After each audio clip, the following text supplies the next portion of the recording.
Ngoni so tahu, musim kemarau tapi masih sering hujan. Fenomena apakah ini? Kondisi cuaca ini disebut kemarau basah. Kemarau basah adalah kondisi ketika hujan masih turun secara berkala pada musim kemarau.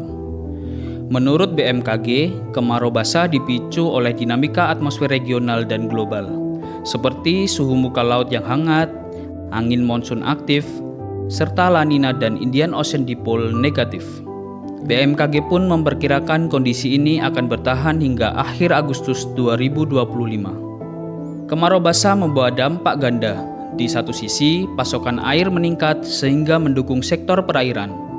Namun, bagi pertanian khususnya komoditi seperti jagung dan kacang-kacangan, kondisi ini merugikan. Selain itu, kondisi ini juga bisa memicu banjir di wilayah yang rawan. Jadi, meski namanya kemarau, tetap waspada ya. Jangan lupa selalu cek perkiraan cuaca sebelum berpergian, serta perbanyak minum vitamin untuk menjaga kesehatan di cuaca yang serba membingungkan ini.